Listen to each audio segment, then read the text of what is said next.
Hello friends, welcome to my channel Reena's kitchen Hindi. तो आज मैं मकर संक्रांति के त्यौहार पर धर्मराज जी की कहानी को बताने जा रही हूँ। तो ध्यान से सुनिए। जय माता दी। तो एक गांव में एक बुढ़िया रहती थी। तो उसको यमराज जी लेने आए थे।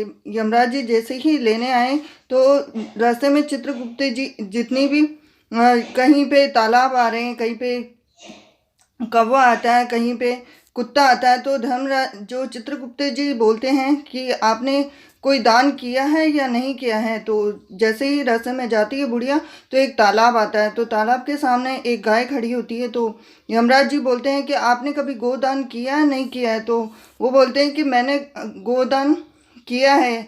तो जैसे ही आगे आगे बढ़ते हैं तो उन्हें मिलता है एक कुत्ता। तो बोले कुत्ते को कभी रोटी खिलाई है नहीं खिलाई है। तो धर्मराज जी बोलते हैं कि उनके जितने भी दान हैं वो सारे दान उन्होंने कभी किए हैं नहीं किए हैं। तो यमराज जी बोलते हैं कि आपने कभी कुत्ते को रोटी खिलाई है नहीं खिलाई है। तो बोले मैंने कभी खिलाई है। तो इसी इसी तरह से रास्ते में एक कौवा आता है जो उनके सिर पर चोंच मार देता है। तो बोले कौवे को कभी रोटी खिलाई है या कुछ खिलाया। तो बुढ़िया बोलती है मैंने जरूर खिलाया। तो जैसे ही आगे बढ़ते हैं धर्मराज जी के वहाँ पे चित्रगुप्त जी पहुँचते हैं कि इन्होंने कभी भी दान नहीं किया है।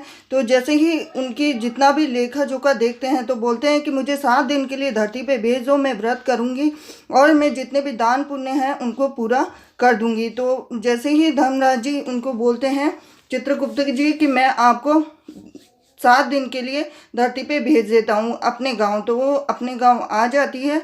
आ जाने के बाद में वो अपने बेटे और बहू को के पास जाती है। तो मरने के बाद में तो सभी लोग उनको भूत ही समझते हैं। तो उनके बेटे बहू है वो भी उनको अपने घर में घुसने के से मना कर देते हैं। इसी के साथ जैसे ही वो अपने पड़ोस में जाती है तो बोलते हैं उसको सभी लोग भूत मान लेते हैं। तो इसी तरह से वापस वो अपने बेटा और बहू के पास जाती है। तो बेटा बहू उसे अपना लेते हैं और उसे बोलते हैं कि आप यहाँ रह सकते हो। तो साथ ही इसके साथ जैसे ही वो 7 दिन तक व्रत करती धर्मराज जी के, तो अब उसको रोज कहानी सुनने के लिए चाहिए कि और जो बेटा बहू है वो हुकारा देने के लिए मना कर देते हैं। तो जैसे ही अब वो हुकारा देवे कौन, तो वो अपनी पड़ोसन के पास जाती है कि है ना मुझे मेरी कहानी आप सुन लो। तो उसकी जो बुढ़िया की पड़ोसन है वो 7 दिन तक उसकी कहानी सुनती है। तो 7 दिन पूरे हो जाने के बाद में चित्रगुप्त जी के पास जाती है वो, और वहाँ पर उसको उसका जो भी लेखा जोखा है उसके सामने रखते हैं। बोले मैंने दान पुण्य सब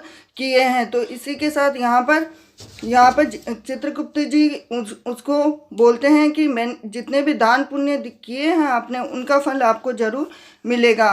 तो इसी के साथ तो वो बुढ़िया रानी बोलती है कि मेरे बेटे बहू को भी और जो पड़ोसन है जिसने मेरी कहानी का हुकारा दिया है उसको भी स्वर्ग में जगह दीजिए। तो स्वर्ग में जगह बुढ़िया रानी को तो स्वर्ग में जगह मिल ही जाती है, लेकिन साथ ही साथ वो बोलती है कि जितने भी मेरे दान पुण्य है उनका फल मेरे गांव वालों को, मेरे बेटे बहू को और मेरी पड़ोसन को सबको स्वर्ग में थोड़ा थोड़ा सी जगह जरूर दीजिए। तो इसी तरीके से मेरी कहानी सुनने वालों को, हुकारा देने वाले को माता रानी सबकी रक्षा करें। और मकर संक्रांति पर आपको बहुत बहुत शुभकामनाएं।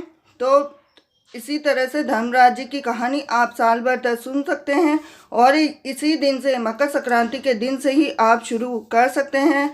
या यहीं पे ये मकर संक्रांति की धर्मराज जी की कहानी समाप्त होती है। तो अब मैं आपसे मिलती हूँ अगली नेक्स्ट वीडियो रेसिपी में। Happy Makar Sankranti. Bye bye.